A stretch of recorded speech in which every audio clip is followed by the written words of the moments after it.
안녕하세요. 저는 대한민국에서 아들과 딸 하나씩 낳아 키우고 있는 평범한 엄마이자 한 사람의 아내입니다. 우리나라는 현재 시댁 문화나 결혼 문화가 많이 바뀌었다곤 하지만 아직까지도 시월드라는 말이 존재하고 있을 만큼 시댁과는 가까워지기엔 너무 먼 사이인 경우가 상당히 많이 있는데요. 저도 마찬가지였습니다. 시어머니는 저에게 너무나 멀고 가까이 하고 싶지 않은 사람이었어요. 남편을 만나고 사랑해서 결혼을 했지만 남편을 사랑하는 마음까지도 힘을 못 쓰게 만드는 게 바로 시월드더라고요. 그만큼 저는 시댁살이를 참 고달프게 해온 사람이에요. 하지만 어떤 계기를 통해서 저는 독한 시월드를 극복하고 지금은 너무나 편하게 잘 지내고 있는 중이랍니다. 많이들 궁금하실 것 같은 저의 이야기를 지금부터 해보도록 할게요. 먼저 저와 남편은 소개팅을 통해서 만났어요. 대학교를 졸업하고 나서 취업도 어느 정도 안정적으로 한 뒤에 딱 결혼 정년기가 되어 직장 동료를 통해서 남편을 소개받았고 저희들은 서로 첫눈에 반하진 않았지만 만나면 만날수록 서로가 편한 사이라는 걸 느끼게 되면서 결혼까지 하게 되었죠. 남편은 다정하고 좋은 사람이었습니다. 평소 마음이 여리고 우유부단한 저를 잘 아는 직장 동료가 애초에 저를 다정하게 잘 이끌어 줄 수 있는 사람을 만나야 한다며 소개를 시켜준 거였기 때문에 남편은 정말 다정다감하고 마음이 따뜻한 사람이었어요. 연애는 한 1년 반 정도 하고 양가의 큰 반대나 어려움 없이 평범하게 결혼을 했어요. 결혼을 한 뒤에는 아들과 딸을 하나씩 낳고 잘 지내고 있었고요. 근데 여기까지만 들으면 제 결혼 생활은 누가 봐도 평탄하고 누가 봐도 평범하다고 할 수 있겠죠. 하지만 그 내면에 있었던 이야기를 들으면 아마 결코 평범하다고 하지 못할 거예요. 그리고 저의 결혼 생활이 결코 평범해질 수 없었던 이유의 중심에는 바로 저희 시어머니가 계셨답니다. 저희 시어머니는 결혼 전부터 본인 아들을 끔찍이도 생각하는 분이셨어요. 저희 남편 말고도 밑에 아들이 하나 더 있으면서도 그렇게 외동아들 챙기듯이 본인 아들들을 챙기시더라고요. 저는 아직도 생각나는 에피소드 중 하나가 바로 결혼 전에 있었던 일인데요. 시어머니와 함께 있었던 일 모두가 저에게는 하나하나 잊을 수 없는 기억이지만 최초로 충격을 받았던 그 사건만큼은 정말 아직도 선명하게 기억에 남아 있어요. 남편과 결혼을 약속하고 시댁 식구들에게 인사를 하고 난 다음의 일이었어요. 결혼 준비로 한창 바쁜 시기였고 저도 결혼을 하면서는 직장을 정리할 생각이었기에 여러 가지로 정신없는 때를 보내고 있던 시기였어요. 그때 다니던 회사에서는 야근까지 하면서 저의 업무를 마무리하고 있었을 때였는데 밤 늦게 시어머니한테서 전화가 오더라고요. 꼭 만나서 할 이야기가 있다며 밤 늦게라도 시댁으로 오라고 하시기에 밤 12시가 넘는 시간에 시댁으로 넘어갔었죠. 예, 내가 기니 할 말이 있으니 퇴근하는 대로 우리 집에 좀 들러라. 네? 어머니 저 퇴근하면 오늘 밤 11시가 넘어갈 것 같은데 괜찮으시겠어요? 어머님 댁에 도착하면 밤 12시 넘을 거고요. 그래도 와라.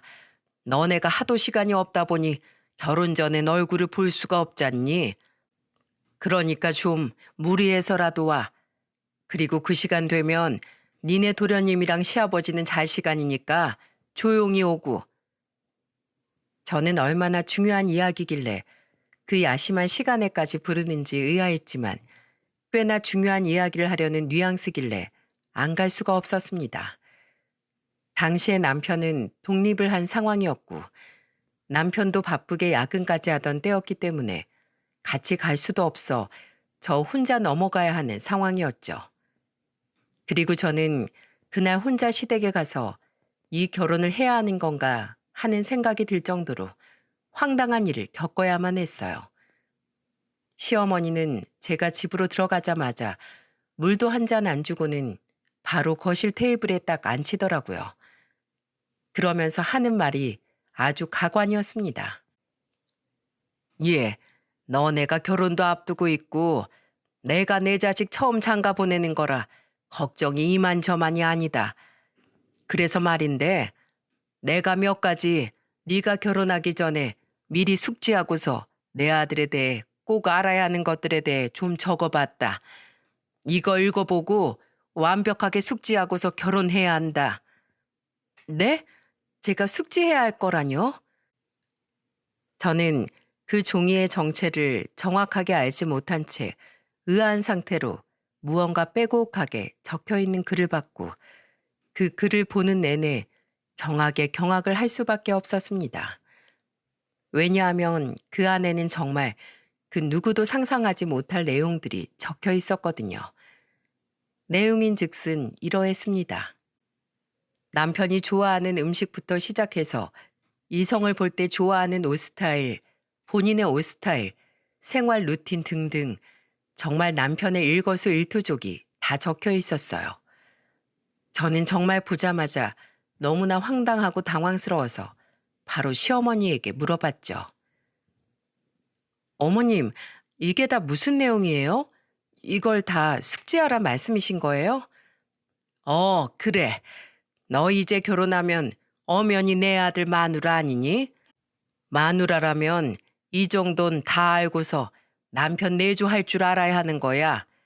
내 아들은 고기 중에서도 불고기 좋아하니까 일주일에 한두 번은 꼭 불고기 밥상 차려서 올리고 멸치 같은 비린내 나는 반찬들은 싫어하니까 그런 거 일체 올리지도 말어라. 그리고 아침은 꼭 먹고 나가야 하니까 아침마다 출근 전에 밥은 뜨끈한 국 끓여서 꼭 차려놓고 옷도 미리 다 우리 애가 좋아할 만한 옷으로 꺼내놔야 돼. 그리고 구겨진 옷은 안 입고 싶어 하니 매일매일 네가 셔츠며 정장이며 다 다려놔야 되고 그게 네가 결혼하면 할 일인 거다. 알겠니? 시어머니는 너무나도 당연하게 저에게 어떻게 남편을 내줘야 하는지를 이야기했어요. 이미 이 내용만으로도 저는 충격적이었는데 시어머니의 이야기는 거기에서 그치지 않았죠.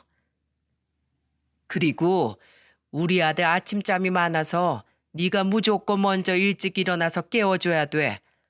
난 우리 아들보다 항상 먼저 일찍 일어나서 깨워주고 밥 차려주고 다 했다. 그러니 앞으로 네가 그걸 해야 되는 거야. 그리고 항상 집에서는 옷차림 참하게 입고 다니고 내 아들은 사실 너같이 화려한 스타일 안 좋아해. 참하고 조신한 스타일 좋아하지.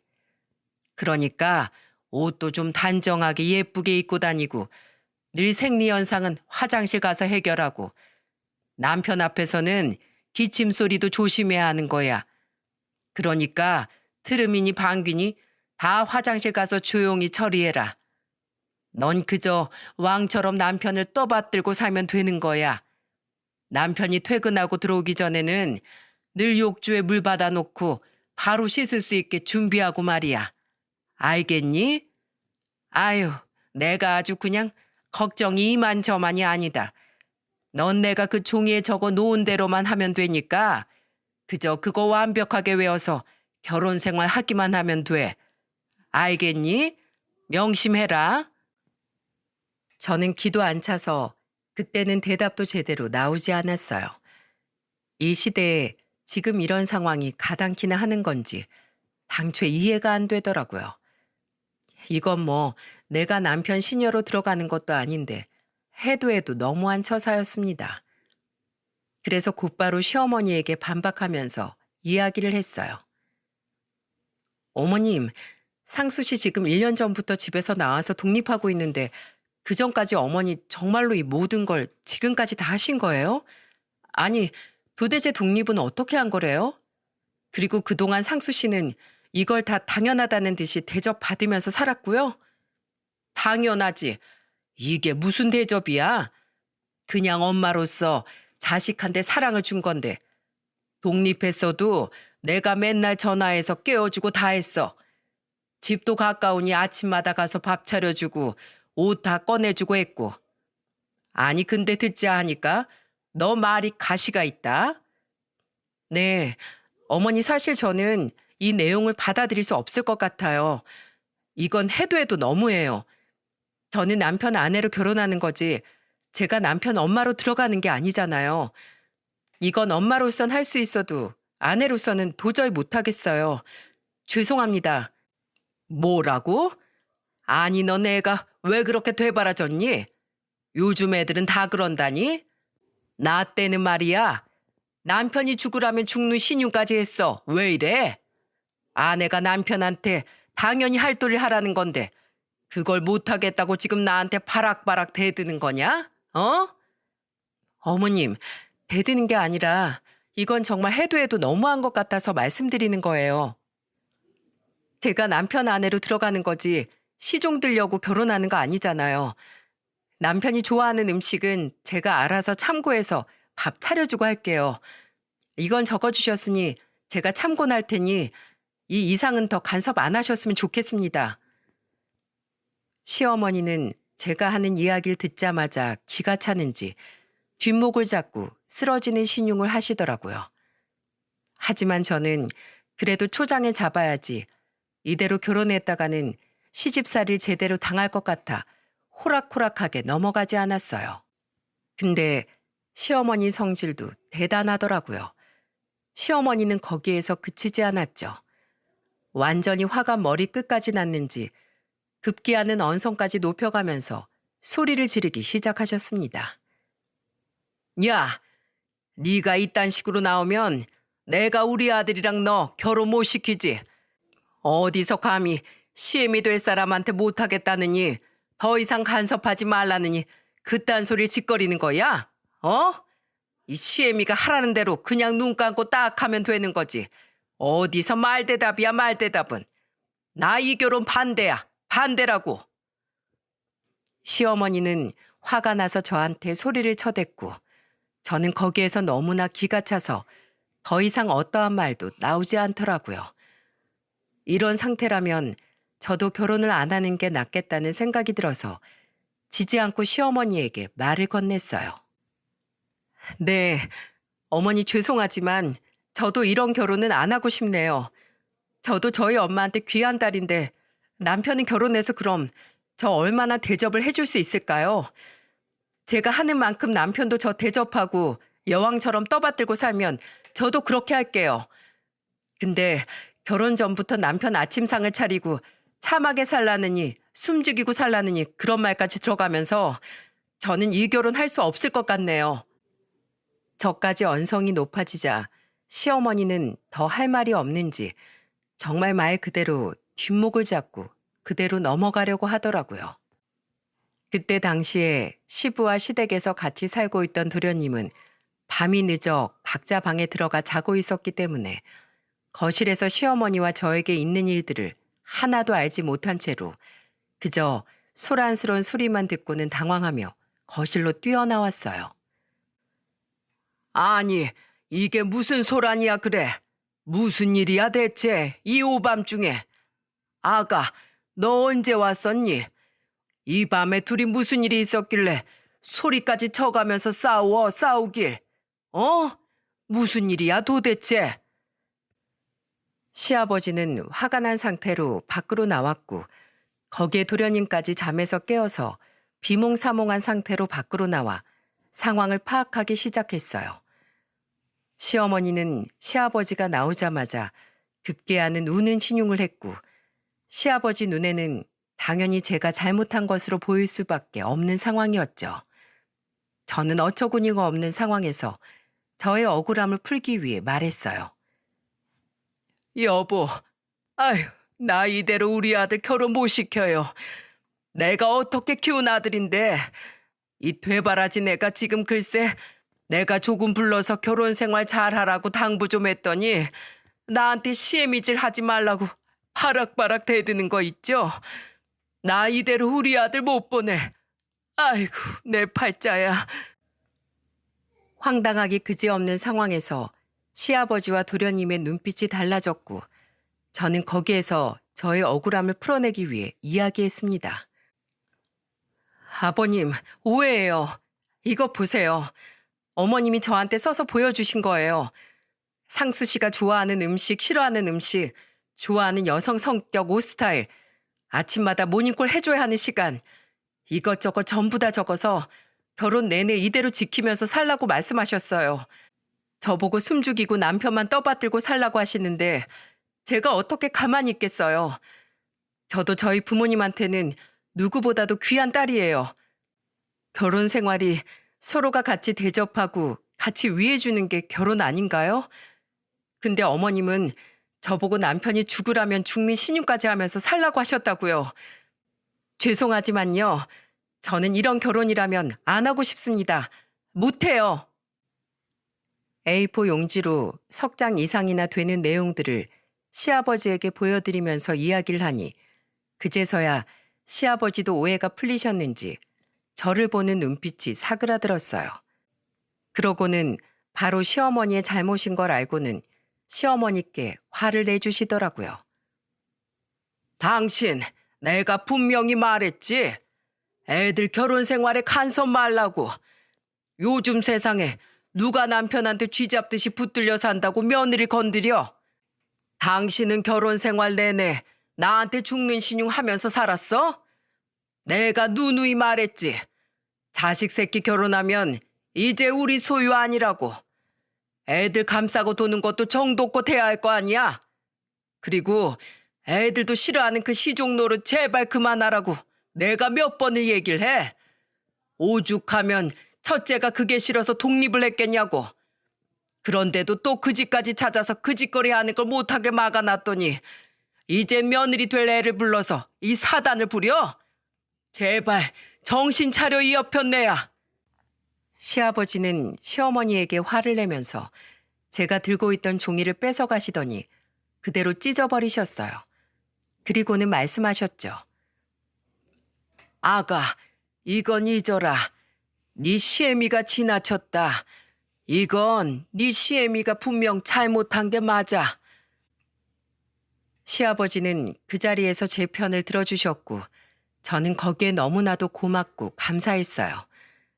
다행히도 그 뒤로 결혼할 때까지 시어머니는 일체 저를 건들지 않았고 시아버지 덕분에 저희는 무사히 결혼을 할 수 있었죠. 하지만 결혼하고 나서 시어머니는 본격적으로 결혼 전 저에게 당한 서름을 갚아나가기 시작하는 듯 했어요. 왜냐하면 히스테리가 정말 장난이 아니었거든요. 한 번은 첫 명절의 시댁을 찾아갔던 때였습니다. 그때 제가 며느리로서 처음으로 명절을 함께 보내는 거였기 때문에 정말 잘 보이고 잘해드리고 싶었어요. 그래서 장을 잔뜩 보고는 맛있는 음식을 해드리겠다고 열심히 만들었었죠. 그때도 시어머니가 온갖 핀잔을 주시긴 했지만 꾹 참고 음식을 만들어냈습니다. 그리고 상을 다 차려 맛을 보이던 참이었어요. 온 가족이 한 숟갈 뜨고 난 뒤 저는 상상도 못할 수치를 겪어야만 했습니다. 너도 나도 제가 차린 상을 보면서 맛있겠다고 고맙다고 한술 뜨는데 갑자기 시어머니가 제가 만든 국과 해물찜을 맛보시더니 너무나 황당한 행동을 하셨고 시어머니 행동에 모두가 다 그 자리에서 얼어붙을 수밖에 없었어요. 시어머니 행동은 다름 아닌 제가 만든 음식을 싱크대로 그대로 버려버리는 일이었습니다. 시어머니가 한 입 드셔보시더니 벼랑간 인상을 확 찌푸리고서는 바로 접시를 들고 일어나셨어요. 그리고는 주방으로 가서 제가 보는 눈앞에서 그 음식을 싱크대에 버려버리셨죠. 야, 넌 이것도 음식이라고 만들었니? 내가 너한테 결혼 전에 써준 거 너 제대로 읽어보지도 않고 바락바락 화만 내면서 네 시애비한테 다 일러바쳐선 그거 찢어버렸잖아. 그것만 제대로 봤어도 너 음식 이따위로 안 만들어. 내 아들은 짠 거 싫어해. 싱겁게 먹는다고. 근데 이건 아주 소금을 그냥 들이부은 건지 뭔지 짜서 못 먹겠다. 우리 집 남자들은 다 짠 음식 싫어해. 너무나 황당한 사건을 마주하면서 저는 눈물도 나지 않더라고요. 저는 너무 당황한 나머지 그대로 얼어붙었고 그 모든 상황에서 저 대신에 화를 낸 건 저의 남편이었습니다. 엄마, 뭐 하는 거예요, 지금? 아니, 그렇다고 음식을 버려요? 그것도 만든 사람 성의가 있는데 도대체 왜 그러세요? 당신 미쳤어? 왜 이래 정말? 이게 뭐 하는 짓이야? 아니, 음식을 왜 버리고 난리냐고. 남편과 시아버지는 화가 나서 시어머니에게 소리쳤고 남편의 동생인 도련님은 아무것도 못하고 멈춰있는 저를 달래주기에 바빴습니다. 시어머니는 세 남자가 동시에 자기 편을 안 들어주니 그것도 서러웠는지 되려 화를 내면서 안방으로 휙 들어가 버리던 거 있죠. 태어나서 처음 겪어보는 수치에 저는 얼굴을 들 수가 없었어요. 그리고는 그대로 울면서 시댁을 나왔고 남편 역시 저를 따라 나와서는 한참을 달래주었어요. 결국 저는 그렇게 집으로 돌아갈 수밖에 없었고 그날 이후 그 명절은 저에게 씻을 수 없는 상처를 안겨준 채 그냥 지나갈 수밖에 없었어요. 그 뒤로 시아버지와 시동생이 시어머니 대신에 저에게 사과를 하긴 했지만 한동안 정말 시댁 쪽은 쳐다도 보기 싫더라고요. 근데 그동안 시어머니가 시아버지에게 많이 혼이 나셨는지 저를 대하는 태도가 조금씩은 누그러지면서 개념 없는 행동은 많이 사라졌기에 저도 조금씩 시어머니에게 마음의 문을 열어가고 있었죠. 그렇게 한 2년이 지났을까요? 도련님이 어느 날 여자친구가 생겼다면서 결혼까지 하고 싶은 사람이라고 데리고 왔어요. 처음 인사를 하는 자리에서 저희 부부도 가서 함께 봤는데 동서와 몇 번 대화를 나눠보니 정말 코드가 잘 맞더라고요. 그래서 그날부터 시작해 동서가 도련님과 결혼을 하고 지금까지도 저희는 친구처럼 친자매처럼 너무나 잘 지내고 있는 중이에요. 그리고 이 동서 덕에 저는 아주 크게 속 시원한 일을 마주할 수 있었답니다. 그건 역시 모두 다 시어머니와 연관된 이야기랍니다. 시어머니는 그동안에 저한테 하던 개념 없는 행동들이 많이 나아졌었고 저도 나름 며느리로서의 도리만 다하며 잘 지내고 있던 중이었어요. 동서도 시어머니와 큰 탈 없이 잘 지내고 있는 듯 했었죠. 그러던 어느 날이었습니다. 아무 문제 없던 동서와 시어머니 사이에 큰일이 터지고 말았어요.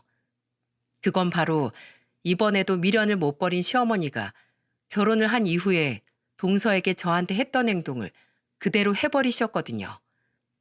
동서가 시댁 식구가 되고 나서 처음으로 갖는 시댁 모임이었어요.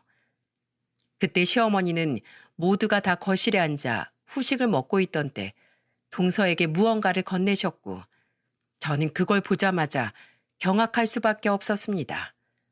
그건 바로 제가 받았던 것처럼 시동생에 대한 정보들이 쭉 나열되어 있는 A4 용지였거든요.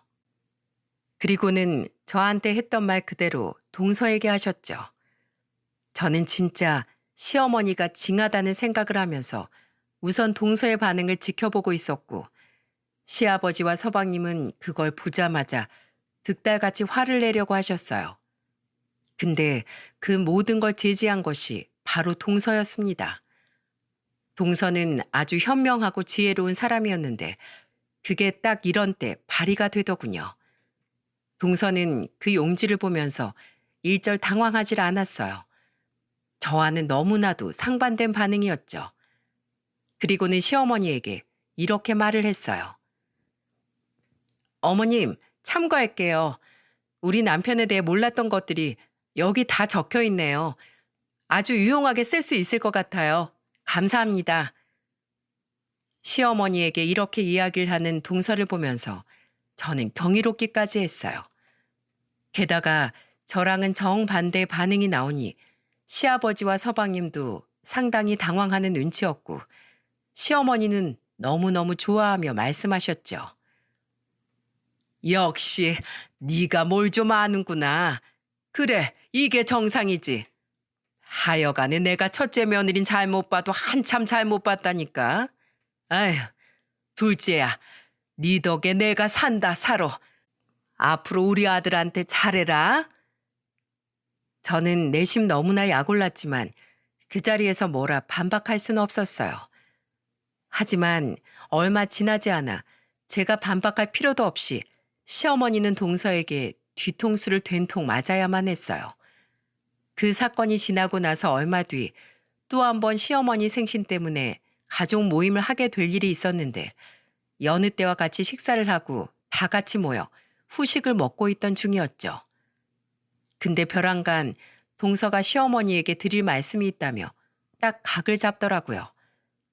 그걸 보면서 무슨 이야기인가 싶어 모두가 다 동서를 바라보고 있었죠. 근데 이게 웬걸요? 동서의 행동 하나로 인해 시어머니를 제외한 우리 모두는 그 자리에서 폭소를 할 수밖에 없었답니다. 동서는 전혀 상상하지도 못한 행동을 했고 그로 인해서 시어머니는 코가 납작해질 수밖에 없었어요.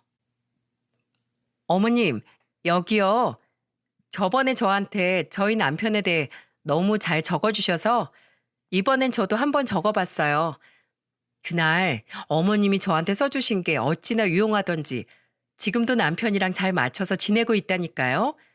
그래서 이번에는 남편도 절 좀 제대로 알고 떠받들고 살아보라고 저희 엄마랑 같이 고민하면서 적어봤네요.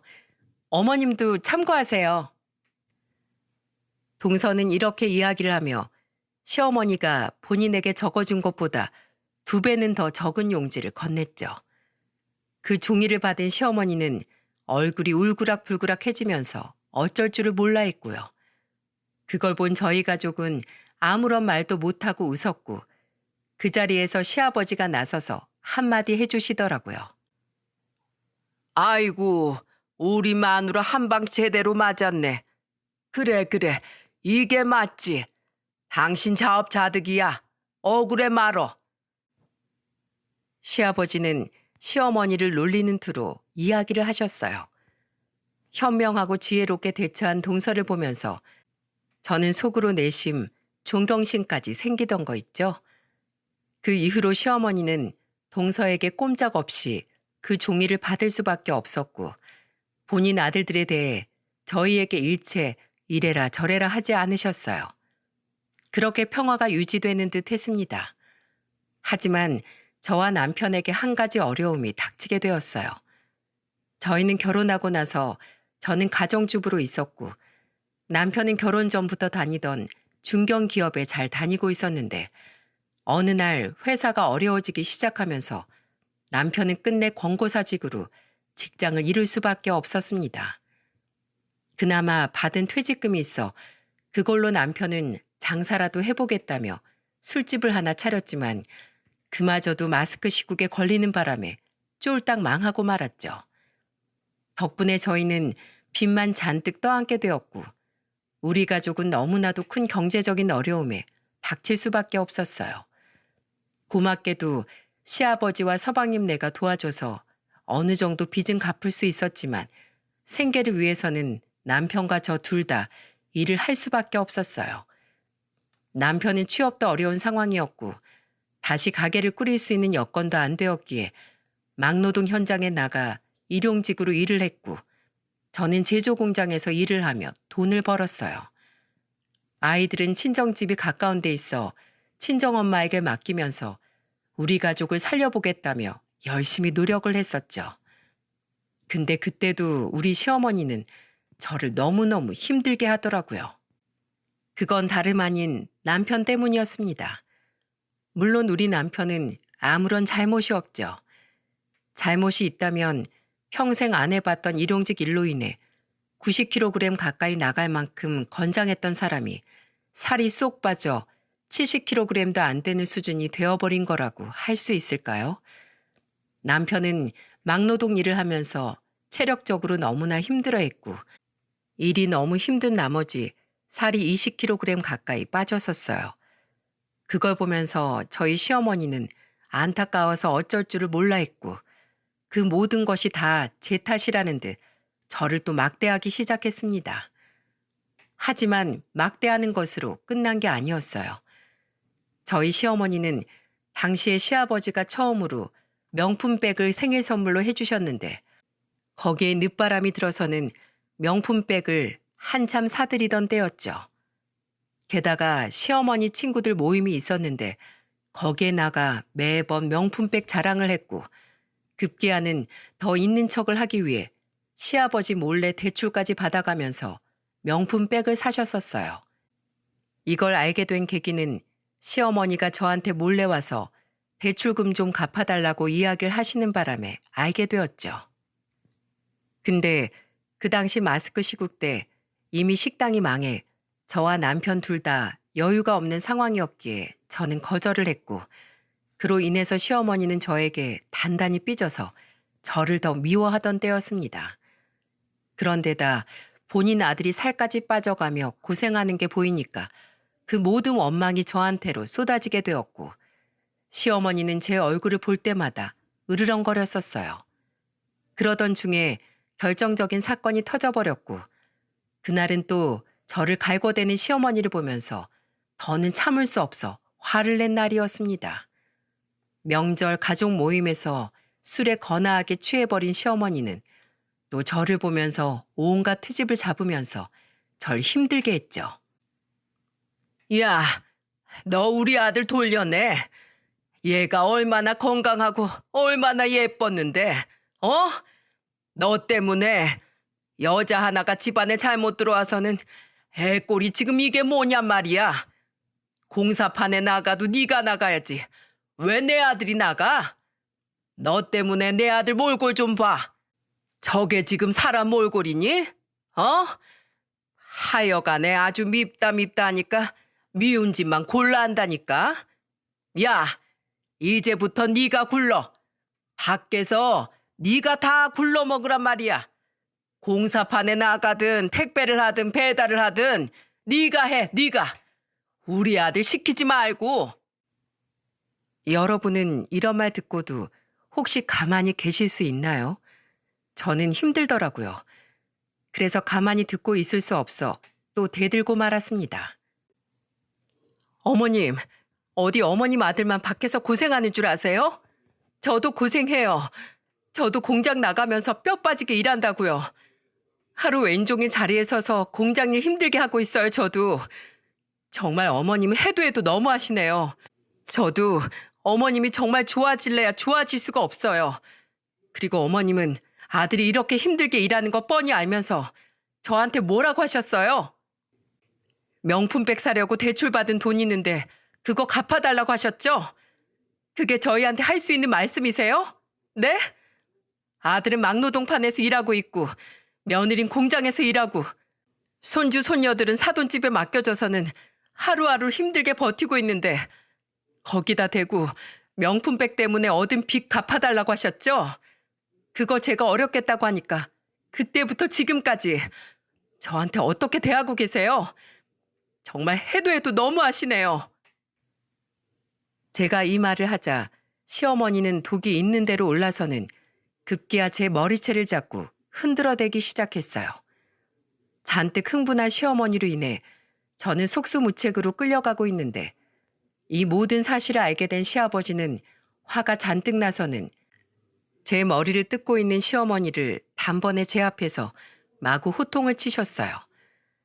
시아버지에게 잔뜩 기가 눌린 시어머니는 계속해서 억울했는지 저를 향해서 계속 도끼가 나왔고 저는 그 뒤로는 정말 상종도 하고 싶지 않아서 그대로 시댁을 뛰쳐나왔습니다.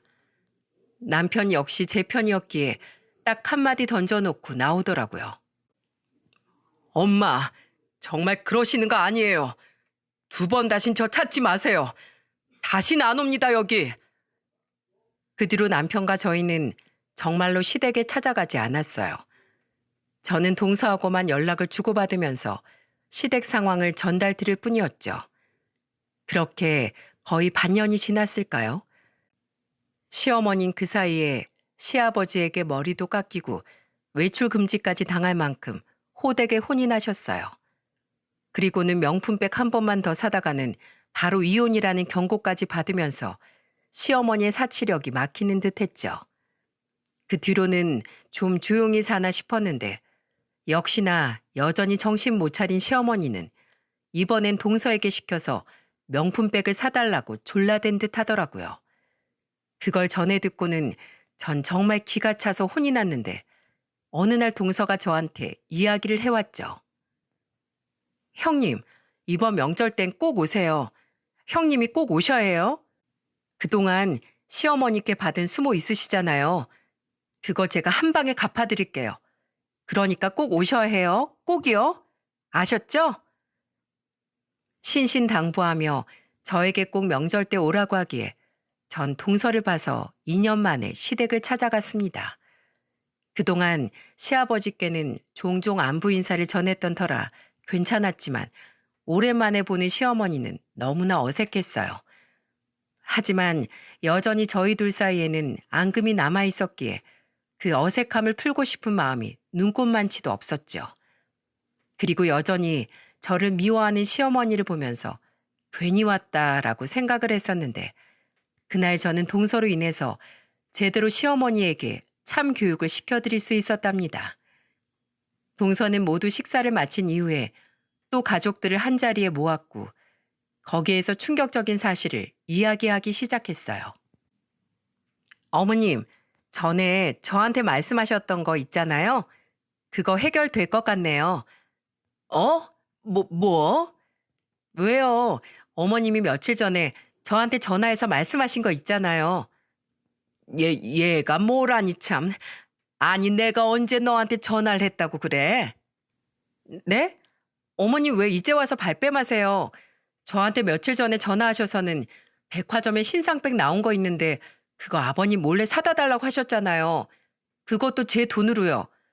며느리가 돼서 그것도 못 해주냐면서 남편 복 없으면 자식 복도 없다면서 며느리들이 하나같이 눈치가 없어서 시어머니 명품백 하나 사줄 줄 모른다고 막 핀잔 주시면서 저한테 가방 사오라고 조르셨잖아요.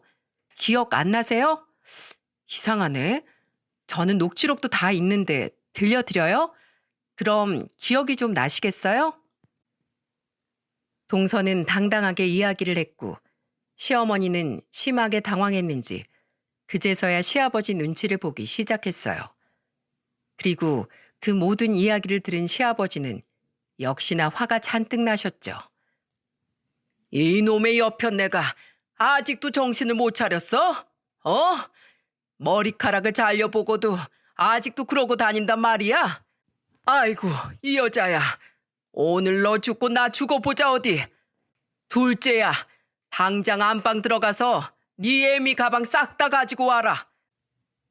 시아버지는 머리 끝까지 화가 난 상태로 서방님께 시어머니의 가방을 싹 다 가지고 오라고 호통을 치셨고 저희 남편에게는 주방에 가서 가위를 가지고 오라고 하더니 벼랑간 모든 명품백을 싹 다 잘라버리려고 하셨어요. 그 행동을 보자마자 시어머니는 무릎을 꿇으며 시아버지 발에 매달려 울고불고 하면서 말리기 시작했죠. 여보, 안 돼. 안 돼. 이게 다 얼마짜린데. 내가 잘못했어. 다신 안 사. 다시 명품백 안 살게. 그러니까 제발 자르지만 마. 제발. 시어머니 외침에도 시아버지는 아랑곳 않고 가방을 자르려고 했어요. 하지만 한 사람의 급박한 만류로 가방 자르는 걸 막을 수 있었어요. 그리고 그때부터 진짜 시어머니 참교육의 시작이었어요. 긴급한 목소리로 시아버지를 말린 건 다름 아닌 동서였고 동서는 제가 본 이래로 최고의 지혜를 부리던 거 있죠. 아버님, 안 돼요. 자르는 건 진짜 안 돼요. 그게 다 얼마짜린데요. 대신에 저한테 아주 좋은 방법이 있어요. 제발 저 믿고 그 가방들 그대로 내려놔 주세요. 시아버지는 동서의 말을 제대로 들어볼 생각이셨는지 가방을 단번에 내려놨고 어디 한번 이야기해보라며 경청하기 시작하셨습니다. 그리고 동서의 말 뒤로 시아버지는 완전히 동서의 편에 섰고 시어머니는 완전히 케이오페 당해버리고 말았죠. 아버님, 이거 저희 다 팔아요. 이거 전부 다 팔면 돈 꽤 나와요. 이 중에는 가치 좀 올라간 것도 있으니까 이거 제대로 팔면 돈 꽤 받을 수 있으니까 이거 팔고 돈으로 가지고 계세요. 동서는 전혀 생각지도 못했던 발언을 했고 그 이야기를 듣자마자 깜짝 놀란 건 저희뿐만이 아니었습니다. 시어머니 역시 상상도 못했던 발언이었기에 또다시 난리가 났어요. 너 미쳤어? 이걸 왜 팔아? 절대 못 팔아. 너 제정신 아니지? 그치? 여보, 듣지도 마요 저런 말. 나 2번 다신 안 사. 다시 명품백 안 살 테니까 제발 한 번만 용서해줘요. 시어머니는 악착같이 시아버지에게 매달리며 빌어댔고 저희는 시아버지 반응만 살필 수밖에 없었습니다. 근데 시아버지는 동서의 말을 듣자마자 바로 대답을 하셨어요. 둘째야, 그거 아주 좋은 생각이구나. 왜 진작 그 생각을 못했을까? 당장 내다 팔거라. 아주 그냥 속이 다 시원하구나. 내 통장 아주 두둑해지겠네. 이놈의 여편네야, 이 돈들이 왜 다 당신 거야? 내 지갑에서 나온 돈으로 산 것들인데. 게다가 이 가방 사느라 대출받은 것도 다 내가 갚아주고 있는데 무슨 놈의 자격이 있어서 그렇게 말을 해? 당신은 명품백 가질 자격이 없어. 당장에 내다 팔아버릴 거니까 그렇게 알아. 아유, 안 돼. 절대 안 돼. 야, 첫째야, 상수야, 며느라, 너네 그 돈 진짜 받을 거 아니지? 양심도 없이 어딜 그 돈을 받으려고 그래. 절대 안 된다. 절대 못 줘. 내 가방 절대 못 팔아. 어머님, 어머니 아들들 다 이웃남 되는 거 보고 싶으세요? 제발 정신 차리세요. 지금 이 명품백 하나 때문에 자식들도 아버님도 얼마나 고생시키고 있는지 제발 좀 깨달으시라 말이에요. 이깟게 뭐라고 명품백 하나 안 사준다고 며느리들을 못 잡아 먹어서 안달이고 자식들이 힘들게 하느냐 말이에요. 정작 진짜로 힘든 우리 형님네는 생각도 안 하시고 말이에요. 전 아버님이 그러라고 하셨으니 무조건 그 말에 따를 거예요. 오늘 이거 싹 다 가지고 가서 내일 팔아버릴 거니까 그렇게 아세요. 형님, 내일 같이 가요.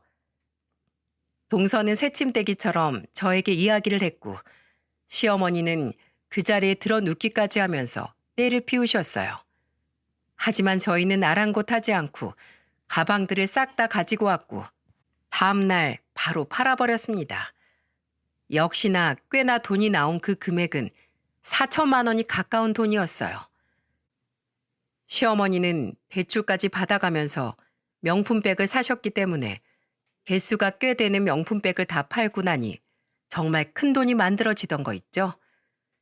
그럴 수밖에 없는 게 그 가방 중에는 무려 1,000만 원에 가까운 가방도 있었으니 큰 돈이 안 만들어지는 게 이상한 거였어요. 저희는 그 돈을 가지고 그대로 시댁으로 가서는 시어머니가 보는 앞에서 시아버지께 드렸습니다. 그리고 저는 생각지도 못한 일을 또 한 번 겪어야 했어요. 시아버지는 저희에게서 그 돈을 건네받자마자 벼랑간 제 손을 꼭 잡으시면서 그 4천만 원이 가까운 돈을 전부 다 제 손에 쥐어주시던 거 있죠. 그러면서 하시는 말씀으로 인해 저는 눈물을 뚝뚝 흘려야만 했습니다. 아가, 이거 가지고 가라. 이거 가지고 가서 너희 빚 갚는 데 써라. 그동안 얼마나 고생이 많았니? 네 철없는 시엠이 히스테리 받는 것도 힘들었을 텐데 애들 돌보랴 공장에서 일하랴 얼마나 마음고생 몸고생 많아서 그래. 그러니까 이거 가지고 가서 얼른 갚을 수 있는 대로 갚아라.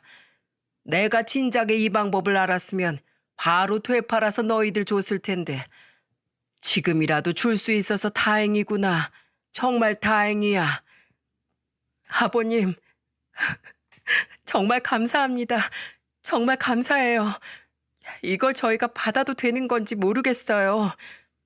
받아도 되고 말고 진작에 해주고 싶었는데 나도 상황이 안 되니 답답할 따름이었어. 근데 그래도 네 철없는 시애미 덕분에 이렇게 갚아줄 수 있게 됐네. 다행이다. 참 다행이야.